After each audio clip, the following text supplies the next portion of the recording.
Our journey begins at the east entrance of Yellowstone National Park, exploring Yellowstone Lake. We continue tracking the Yellowstone River and catch our first glimpse of the park's geothermal features in the Mud Volcano area. As we look north, we discover why the views of the upper and lower falls had such a dramatic impact on the park's creation. Following the Grand Canyon of Yellowstone, we head to the open plains of Lamar Valley.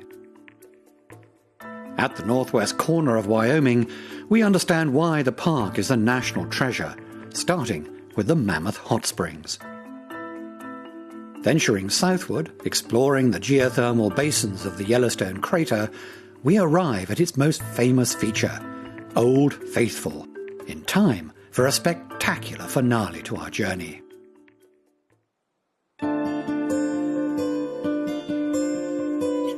With 5 entrances to Yellowstone National Park, we approach from the east, following along the Shoshone River in the Wapiti Valley, about 80 kilometers from Cody, Wyoming. Because of the weather restrictions, the east entrance to the Yellowstone Park remains open only from May to November. On entering the park, there's a glimpse of the towering peaks of the Absaroka Range of the Rocky Mountains. Yellowstone, which became the world's first national park in 1872, hosts over 3 million visitors a year.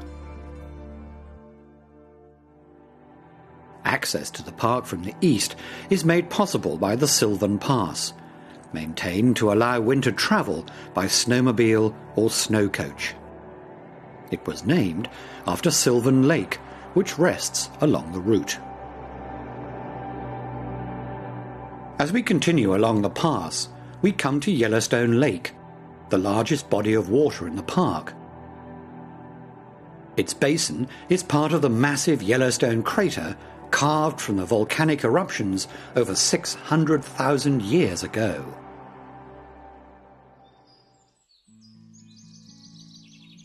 Yellowstone offers a splendid habitat for over 60 species of large mammals. Here we spot a small herd of elk. The park hosts an estimated 30,000 in total. The lake's northern tip is where it's fed and drained by Yellowstone River.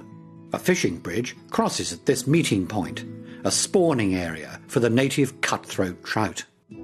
And nearby is a popular recreational vehicle park. Visitors wanting less rustic accommodation stay at the historic Lake Hotel. Originally built in the late 19th century, the hotel was restored to its 1920s grandeur in 1990.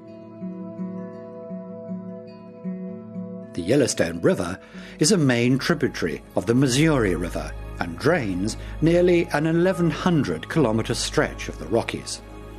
Within the park, the river is used recreationally for flatboat fishing.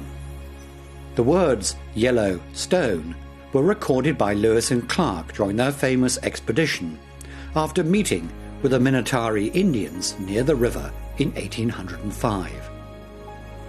North along the river, we enter the Mud Volcano area. These formations are created from a geo-excretion of iron and hydrogen sulfide, which results in a dark grey colour and rotten egg smell. Flowing north out of Hayden Valley, the first signs of rapids are present as the Yellowstone River begins its descent toward the park's Grand Canyon. The river first cascades at the upper falls, dropping about 33 meters. Spectacular viewing points along the trails on either side of the canyon make this one of the favorite places in the park among visitors. And it's yet another example of how Yellowstone's landscape was shaped from volcanic events 600,000 years ago. The upper falls marks a junction where a hard lava flow met with a softer, altered flow. In 1871, Dr. Ferdinand Hayden, whose name was given to the valley, led a U.S. geological survey into the unexplored Yellowstone region. Joining the expedition were photographer William Henry Jackson and artist Thomas Moran. Their photographs and paintings of the falls captured the nation's attention and inspired Congress to establish the national park a year later.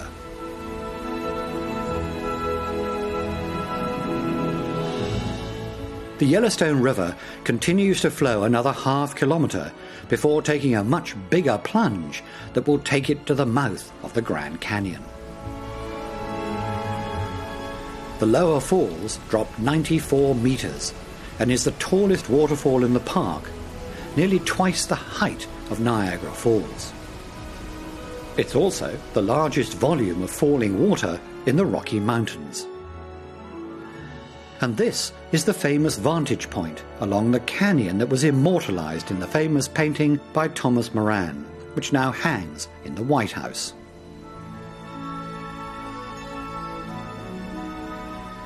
It was these majestic falls that were the subject of the almost mythic accounts composed by prospectors venturing into the Montana Territory in the mid-19th century.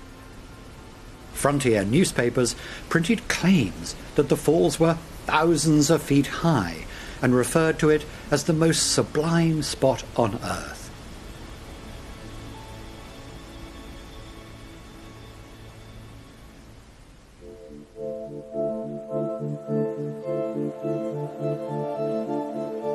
Two scenic routes off Grand Loop Road offer breathtaking views of the canyon, such as Point Sublime on the south rim. The other viewpoints take visitors to the absolute brink of the upper and lower falls, offering them a riveting encounter with the powerful cascades.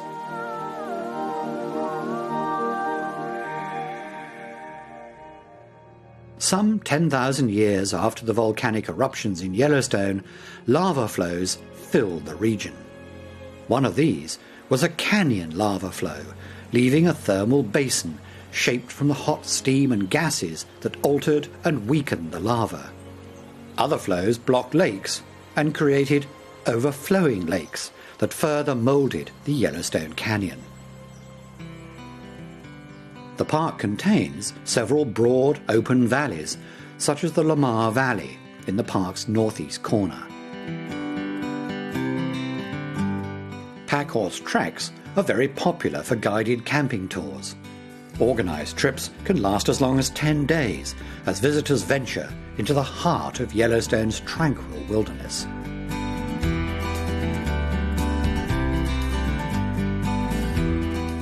Lamar Valley and the river stretches for almost 10 kilometres from its confluence with the Yellowstone River, just below the Grand Canyon, to its junction with the Soda Butte Creek tributary. A true treasure of Yellowstone, the valley is remarkable in its scenery. But it was also the stage for one of the most significant wildlife conservation projects, the recovery of the American bison. In 1903, there were less than 50 bison in the park. A century later, the population was nearly 5,000. The Yellowstone Park bison herd is one of 4 in North America that are free-roaming and genetically pure.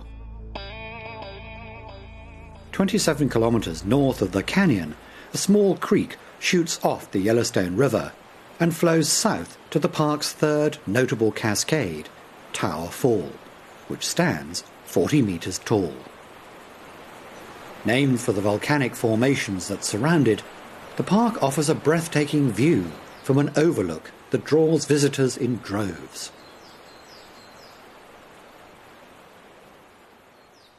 Flying northwest, we pass over the Roosevelt Lodge Historic District. Originally built in 1919 as an education centre, the lodge offers guests rustic accommodation and horseback tours, exploring the area's wildlife. The area was named in honour of President Teddy Roosevelt, who camped near the site prior to its construction.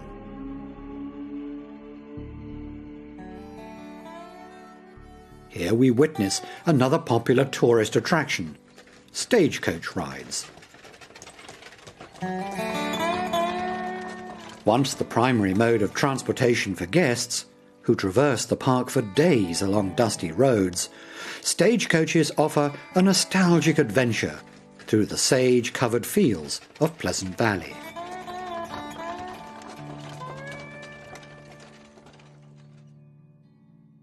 We are fortunate to capture a rarely seen resident of Yellowstone, the black bear.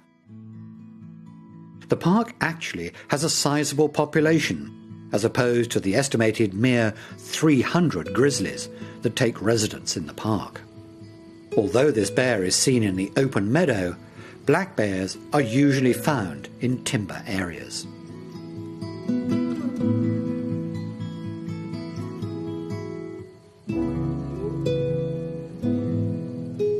In our journey across the northern valleys of Yellowstone, we observe a playful bison.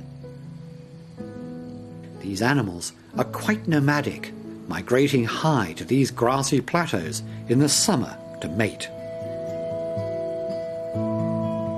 They are vegetarians, grazing on the grasslands and the meadows and foothills, as well as during the colder seasons.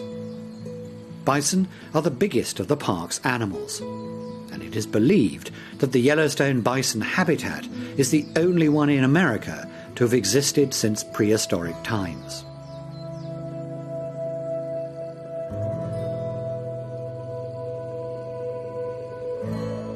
Elk are high-elevation mammals and are more often seen in the early morning or late afternoon in the summers, grazing on the grasses of the meadows. In 1988, wildfires damaged 36% of the park. These areas eventually became a habitat for the elk as lush vegetation developed. For this reason, they also graze in areas recently logged. The elk bulls are symbolized by their beautiful antlers. The rack may have 6 to 8 branches on each side and weigh more than 13 kilos.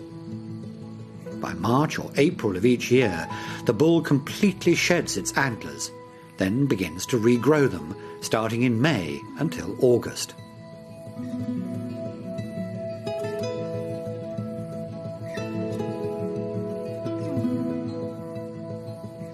And nearby, the Gardner River cuts through the rugged Sheep-Eater Canyon, named after the Sheep-Eater Indians, who were believed to use these cliff edges to herd and trap game.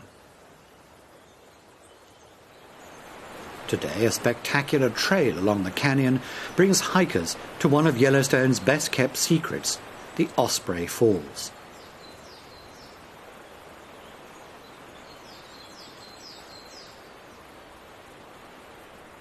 Nestled in the narrow gorge, the spray created by the waterfall provides a welcome cooling mist for visitors on a hot summer's day. The park sits on a plateau at an average height of 2,400 metres, bound by mountains that soar as high as 3,300 metres. Often the plateau fills with clouds, setting a very enchanting tone for the visitors.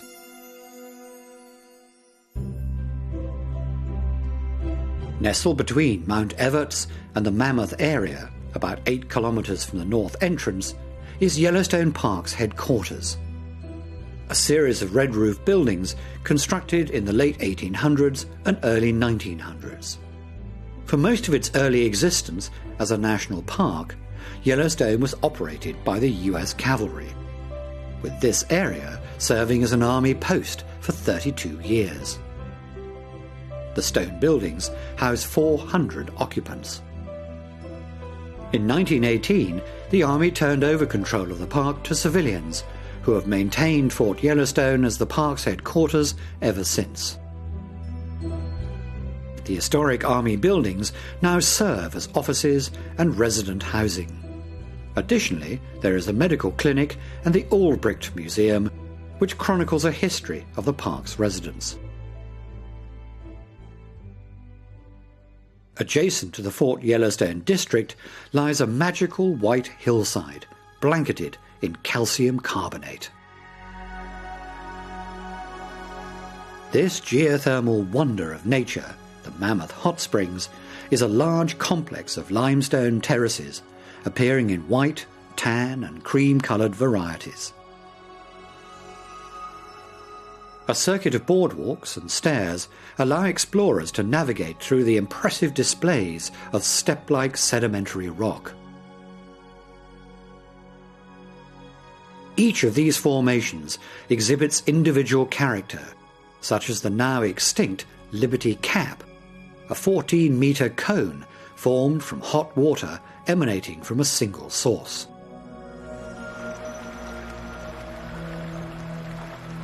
As heated water from the Norris-Geyser Basin moves through a fault line and escapes the Earth's surface through cracks and fissures, dissolved limestone is deposited onto the terraces. Over 1,800 kilos of calcium carbonate flow into Mammoth each day. The yellow, orange and brown terraces get their colour from bacteria that are able to grow in the waters. We exit the northwest region of Yellowstone and continue our journey moving south, back towards the crater rim. It's here that we'll explore a basin that boasts the park's highest temperatures. The extreme thermal conditions of the Norris-Geyser Basin result from the junction of two major fault lines and the ring of the fracture zone of the Yellowstone crater. For this reason, the basin boasts the hottest, most acidic and most dynamic thermal features in the park. Clear pools become violently bubbly and muddy, even temporarily transforming into geysers.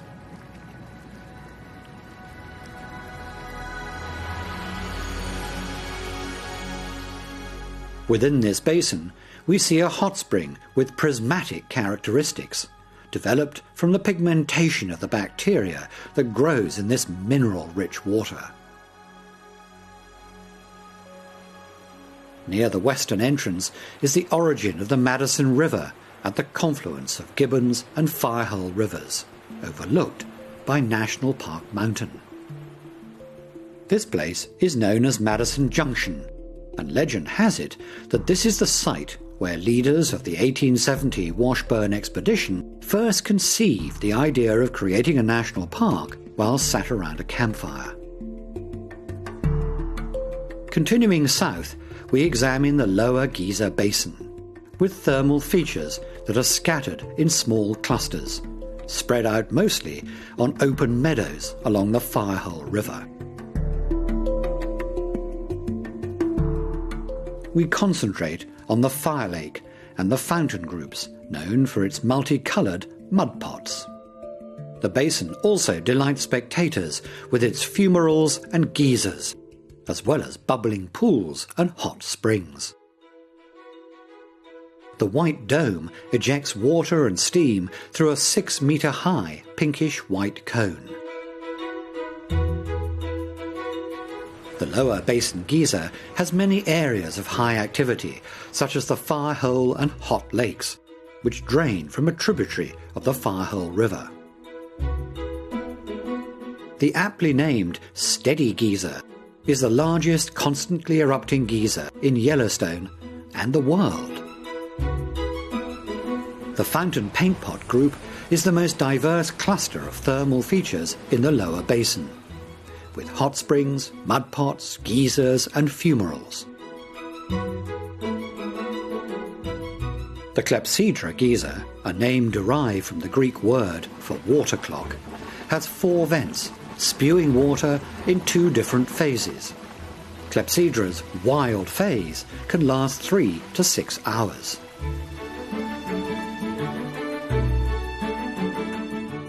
The other notable feature of this group is the fountain paint pots, which derive their name from their red, yellow and brown colours. In the spring, these mud pots are most active, when an abundant source of water from melted snow creates a dancing effect in the bubbles. During the warmer summer months, the mud gets drier and thicker. In between the upper and lower Giza basins is the appropriately named Midway Giza Basin, nicknamed Hell's Half Acre by the writer Rudyard Kipling. This is Excelsior Giza, once the largest in the world, which releases 22 million litres of water per day into Firehole River. Excelsior is flanked by the Grand Prismatic Spring, the largest hot spring in the park and third largest in the world. The spring discharges over 2,000 litres of water per minute. The colour varies at times depending on the pigment ratio of the bacteria growing in the water, as well as the water temperature. The deep blue colour is so intense due to the high purity and depth of the water in the middle. The Grand Prismatic Spring is yet another famous Yellowstone subject of artist Thomas Moran.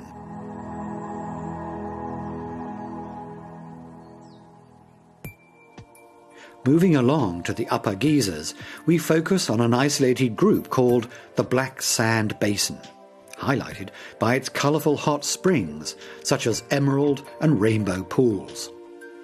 The basin got its name from the black volcanic glass that covers much of the area.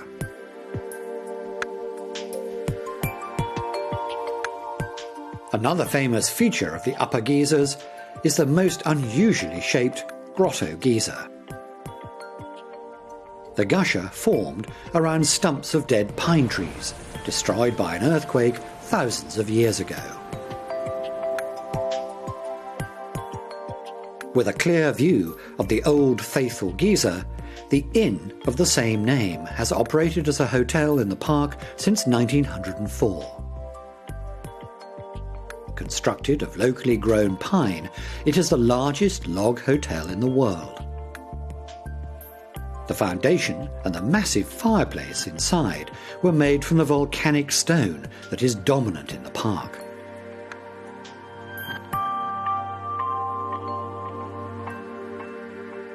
A short walk from the historic inn is the Old Faithful Giza. Because of its predictability, it is quite possibly the most calculable geothermal feature on the planet. Thus, the cone-shaped Giza is also the most visited and anticipated attraction. Like most visitors to the park, the famous US Army expedition that named Yellowstone in 1870 count Old Faithful as the first Giza they set eyes on. Thus, she was also the first in the park to receive a name. The best indicator among locals of the next eruption is to watch for the benches around Old Faithful to fill and overflow.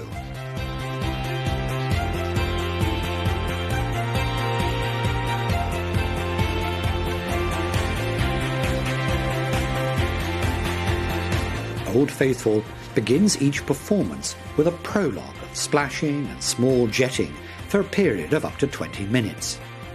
The jetting usually grows over 2 to 3 steps before reaching its maximum height.